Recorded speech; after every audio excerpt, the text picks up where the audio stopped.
Welcome aboard the safest airline in Africa. With industry-leading safety measures to protect your well-being. The first in Africa to earn a diamond standard of safety. Offering a more contactless, safe, and seamless experience. Delivered with a smile by Africa's first fully vaccinated crew.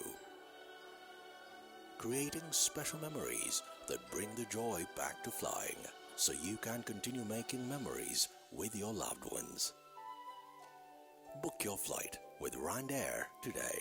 Rwandair, the safest airline in Africa. Rwandair, fly the dream of... We move on to our next panel discussion, and that's happening in-house, a physical discussion that was teased earlier on by Peace Ayabaziwe, the Executive Director of Housing Finance Bank. And we're getting into a discussion on financing startups and SMEs. Question is cash still available? What can fintech, telcos, and financial institutions do to address the startups and SME funding crisis? And coming up to moderate this discussion is Annette Chihuguru. She's the former acting MD of EcoBank Uganda, and she is the former managing director of EcoBank Uganda, as well as managing the commercial and corporate business of the bank. She's an honorary fellow of the Uganda Institute of Bankers, an award she attained for the distinguished service to the banking industry after having been in the banking sector for over 30 years. Please join me in welcoming Annette Wabunoha Chihuguru to moderate our next panel discussion. I think we can do better than that. Thank you for that. Good afternoon, ladies and gentlemen, those here in Uganda, across the region and all over Africa, whoever might be listening in. I would first of all want to thank Human Capital, a company I've dealt with for almost, I think this is the 4th year. Am I right? Yes, the 4th year. We've been holding together when I was still in the banking sector on these strategic leadership events that we've had. So this is not my first time that I'm here. So thank you, and also for all the sponsors, a number of them I already know. We've been doing this thing together for quite some time, so I know a number of the sponsors here, except the new ones who have joined mainly from outside Uganda. This particular discussion is mainly composed of bankers. So I think earlier, I don't know whether he has left, he asked, I think he has left. He asked, oh, you are here. You asked about financing, why we don't finance SMEs and startups earlier on, and I think that is going to be quite a discussion for us today. Being bankers, please ask questions that you'd like to hear from why certain things don't happen or why certain things happen. I would also like to thank Professor Kwaku for the presentation on those 10 points. I picked quite a lot of good advice from him that I think as bankers here, whichever banker is here, and business people should pick up. Thank you very much, Professor, for your presentation. It was quite enriching. Like I've been introduced, I'm Annette Chihuguru, and I worked for the banking world for 37 years, having started with Uganda Commercial Bank and ending in EcoBank. In between, working for Stanbic for about 13 or 14 years, and also worked for Barclays, and in Barclays I did start up the SME department that was not there at that particular time, and worked together with ABSA.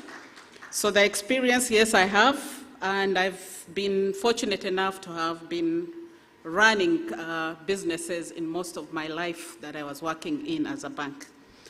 So without wasting a lot of time, I think we've run quite late. It's getting a little late. It's already 4:35. I don't know how much time I have. Our panel? 45 minutes. We'll try our best to do what we can. Without wasting much time, I'd like to invite, first of all, our Mr. Richard Muguera, who's going to set the tone. And I don't know, I can't see. Are you around? Where are you? Oh, where are you? I will allow him to come and help us set the tone, and after that, I would like the panelists who already know themselves to come up and sit here. You are welcome, Mr. Thank you very much. Thank you.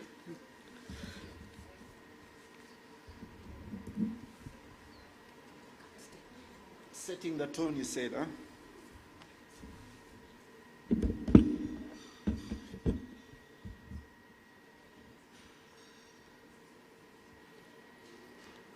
A round of applause for your experience. Thank you. I think that is commendable. I don't know if we have anyone in the room with that kind of experience. I'm sure they missed you wherever you've been. So, ladies and gentlemen, thank you for, first of all, having me. I wonder, thanks for having me this afternoon. Well, I thought we would be here possibly much earlier to give this presentation for the wonderful panel that's going to be here. I want to talk a little bit about maybe myself and my experience. My name is Richard Muguera. I work for Central Valley Fund, which is based out of Mauritius. We are fund managers and advisors. So we have a company in Eastern Central Africa that's called Ascent Capital, which is in offices in Tanzania, in Rwanda, here in Kampala, Nairobi, and Addis Ababa. So we work around the region, basically looking and promoting enterprises. We do private equity kind of work, which means that we find capital for SMEs and medium-sized enterprises. So we had 35 years of experience. I feel more comfortable when we have people around, that I don't feel alone. Yeah, so I bring 21 years of experience in various sectors. I started very early in oils, and then went into telecoms. And don't take it too far. And then, food, hospitality, and then right now in financial services. I'm a board member of Finca Bank, Uganda, and I chair the audit committee at Finca. So that's my background. I wanted to talk a little bit about what has happened with the impact of COVID. And I think we had a very good speaker in the morning, Mr. Chichi, who told us that these pandemics come, but also they go, and that's a good thing. We're lucky now that it's opened up a little bit, and we're all here. Who knew that we would be able to have a congregation like this? So that's really good, and it's good that people are taking care of their health by obviously covering up and sanitizing and all that. But what did that do for business? If you look at my next slide, we saw quite a little bit of disruption in the market. Next one, please. I think 89% of businesses reported a decrease in turnover. That is huge. 9 out of 10 businesses losing their turnover. And we've seen this in companies that we own. We own 15 assets in the regions that I talk about. You find companies with turnovers of say, 25, 30 million. They couldn't turn over, the 25, 30 million in the last 2 years. So a lot of companies we saw had their turnovers decreased because obviously of the disruptions of when to do business and how to do business. You couldn't access your bankers, you couldn't access the markets, due to time and things like this. So it was really tough. And 73% of medium-sized to SMEs, have got cash flow problems. Businesses could not meet their capital needs to do business. Obviously, if you can't go to market, then you can't get in revenues. And if you don't have the revenues to fund your budgets, then there's going to be less and less access to cash and capital. So we saw a lot of disruptions in terms of cash flows. And I think the bankers who are here will tell you that most of the facilities that banks were offering were possibly, cash advances to businesses in terms of capital requirements of doing business. Then 2/3 experienced low demand for their products and services as a consequence of the pandemic. Think about it, 2/3, almost 75% of businesses across. I think everyone in this room knows someone who's either going out of business, or they have gone out of business, or they just simply can't fund their businesses anymore. That's because there's been low uptake or low demand for their services. Imagine companies that were used to getting businesses from for example, the telcos, media, for example.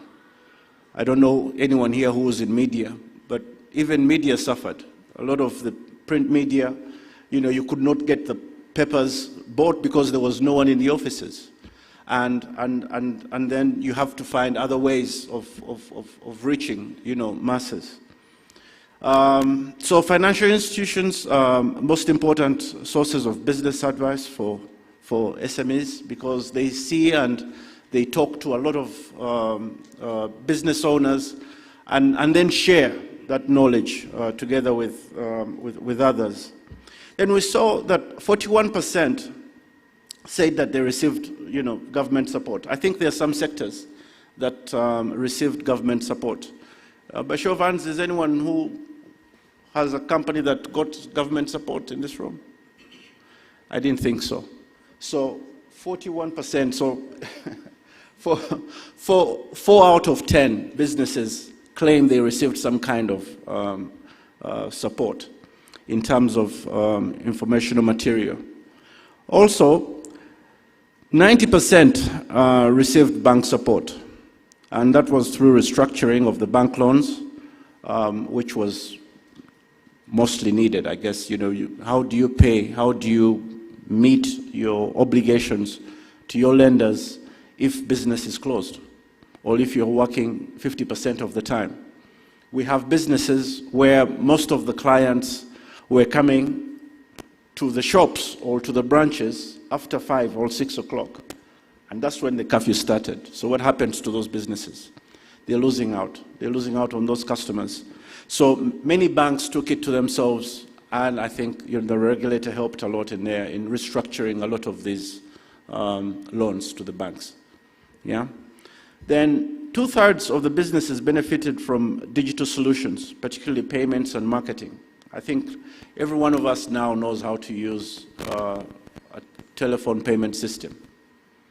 We no longer need to carry that much cash. And I think just recently, the minimums have been increased to up to about 20 million shillings. So we've seen that people have started to learn how to use this kind of media to make payments and receive payments, which is a good thing. So that's helping.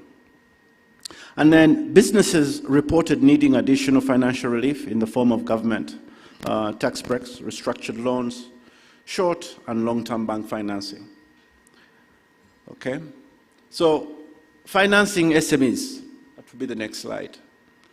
Different funding is sought at different times of a company's evolution. If you look at, for example, the financing instruments, we can start with grants. I don't know how many people have benefited from grants by a show of hands in this room. Anyone ever got a grant? Yes, not so many. But grants are one way of businesses getting money in. We're lucky that we work for DFIDs, so they are investors in all the businesses that we operate.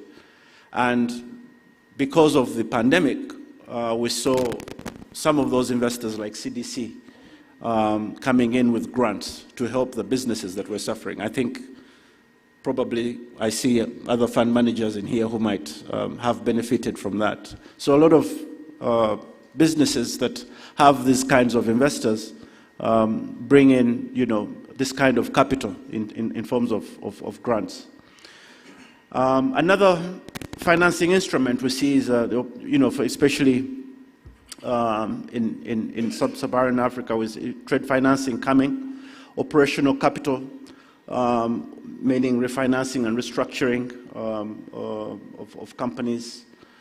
And then here we will have possibly the bankers talk about how to improve deal structures through insurances, guarantees, and other wrappers that are available now in the financial sector. These were not usually available, but these are our new avenues now in the industry. And then others will say, starting up as an SME, where do I go for capital? I will go and start with my friends. Look for capital through friends. We call them the 3 Fs, friends, fools, and family.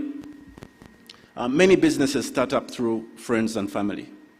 And then there's also the proven products in terms of venture capital. There's a lot of venture capitalists now traversing the continent, looking to invest in those hubs where they see young entrepreneurs with good ideas, especially in the fintechs. They come and then they'll find these entrepreneurs and find ways of providing venture capital. So that's also another way of accessing funds. And we've seen a lot of companies coming up. I've seen some really successful women in shea butter, I think, shea butter and honey, that have benefited from these kinds of opportunities. So it really works. And then there's the high growth, which is private equity. We've seen that almost $2 billion have hit the continent in terms of private equity funds. We see Kenya is getting a lot of those funds, South Africa, Egypt, Morocco. Rwanda was doing very well. I think Rwanda got in about $126 million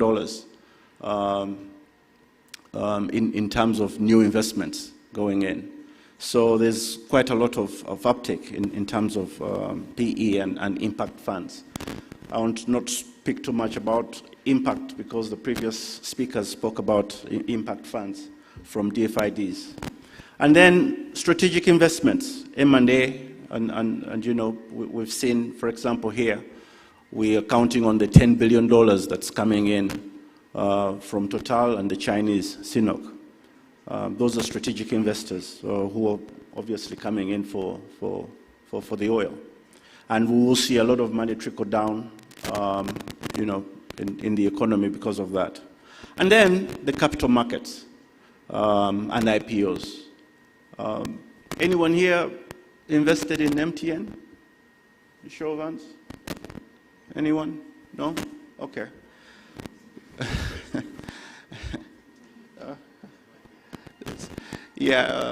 One of the panelists says there's a lucky, I won't use the same words. But yes, capital markets bring in, a lot of funds.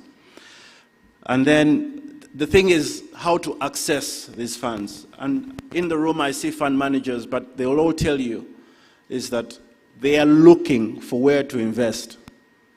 And then the SMEs will also tell you they are looking for where to get the funds. So on both sides, they are looking for each other, but they're not finding each other because of the missing middle there, which is the advisors. I think the advisories need to do more work in terms of preparing SMEs to access capital.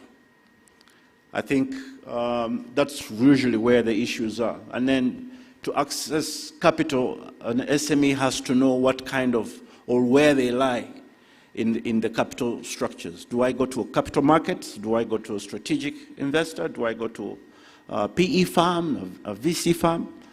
So the market needs to know, and then you need advisors. We need advisors to educate us in understanding where to get the capital.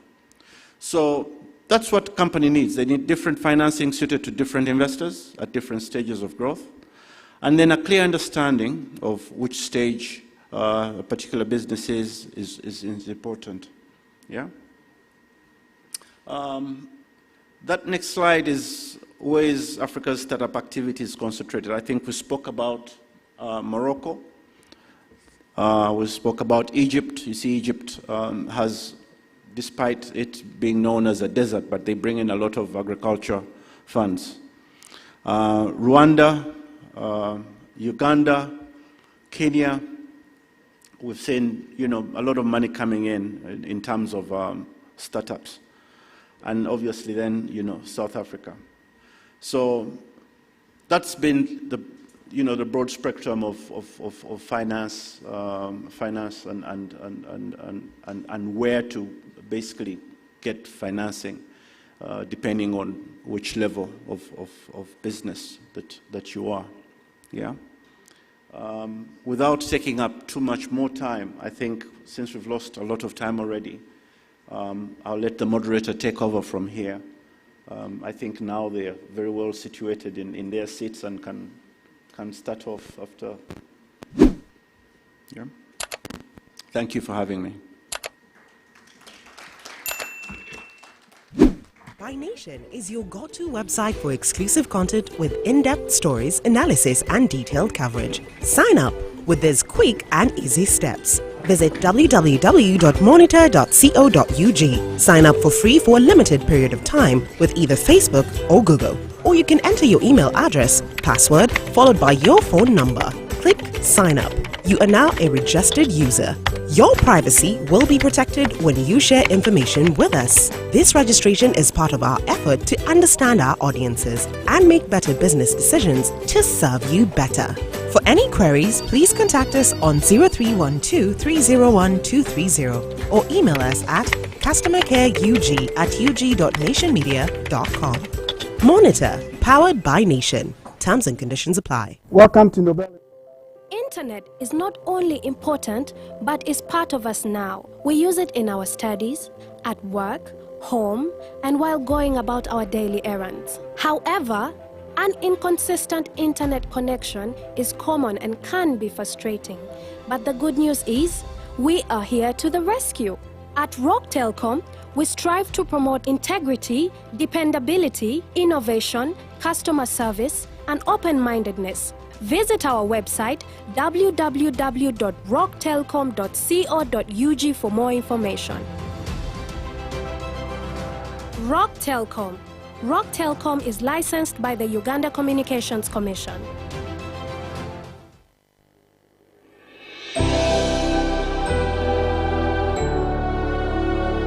Welcome aboard the safest airline in Africa.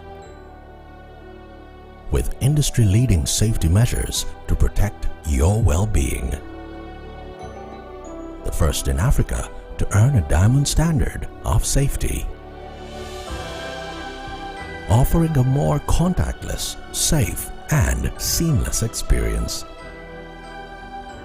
Delivered with a smile by Africa's first fully vaccinated crew. Creating special memories that bring the joy back to flying, so you can continue making memories with your loved ones. Book your flight with Rwandair today. Rwandair, the safest airline in Africa. Rwandair, fly the dream of Africa. So we pick travelers, our typical customers are people flying in and out of the country. So we pick those from the airport to wherever they're going and back. And we do this through a network of driver partners, for whom we give regular business and improve livelihoods. They can book through WhatsApp, they can call us, they can email us. We just try to make it as simple and convenient, as seamless as possible for our customers.